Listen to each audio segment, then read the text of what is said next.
Now, choosing precise correct word to describe the characters and the plot events in a piece of narrative writing, it is the best way to move the story along. Word choice and remember that we want relatable, interesting character grow and change over the course of a narrative in order to keep the reader engaged. But to accomplish this, the best way is to make sure that the physical appearance of each character is well described and emotion and thoughts of our main character are well described.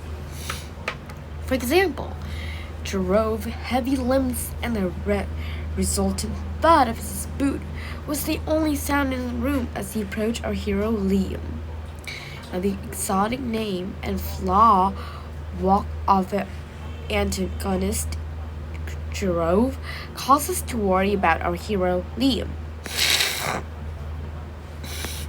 Now, whenever we make a choice about the word we use to describe characters and event, we are also going to affect the tone or the style, the voice of the story. So, as the author, we can create suspense by giving our antagonist an intriguing scar or an exotic name that adds a mysterious tone to our writing. So we can also create a welcoming tone by describing a comfortable setting with imaginary people and objects that are safe and happy. For example, humming her favorite song, Georgia had a contented look on her face as she approached the principal office. Now, by including description of how she sounded and looked, we help our reader understand that Georgia's not worried about going to see the principal, and the tone is light. Maybe she's going to see the principal because of something good, and definitely not because she's in trouble. Or in example 2, trampling from head to foot, Georgia approached the principal office. Her voice was shaky as she told the secretary her name. So in this example, we can infer that an entirely different idea about Georgia's trip.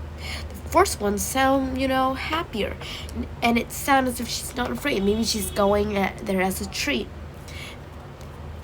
But in example 2, it clearly shows that she's afraid and something bad is happening. That's why she's trembling from head to foot and her voice was shaky. Now, especially in a work of fiction, we need to choose words that will help a reader see the event clearly.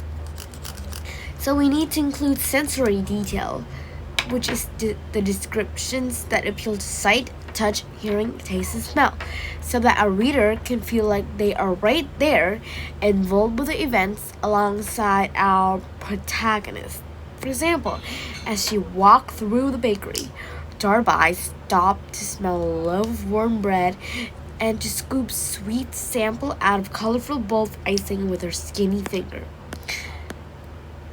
Now, while we may never ever have walked through a bakery yourself, having detail about their sights, smell, and taste in the bakery help a reader understand that what it would be like to be there.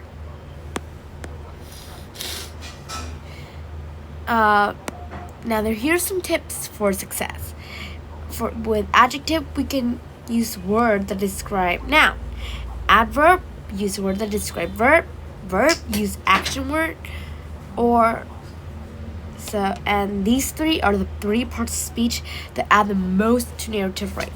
And these words to your narrative to make it more effective.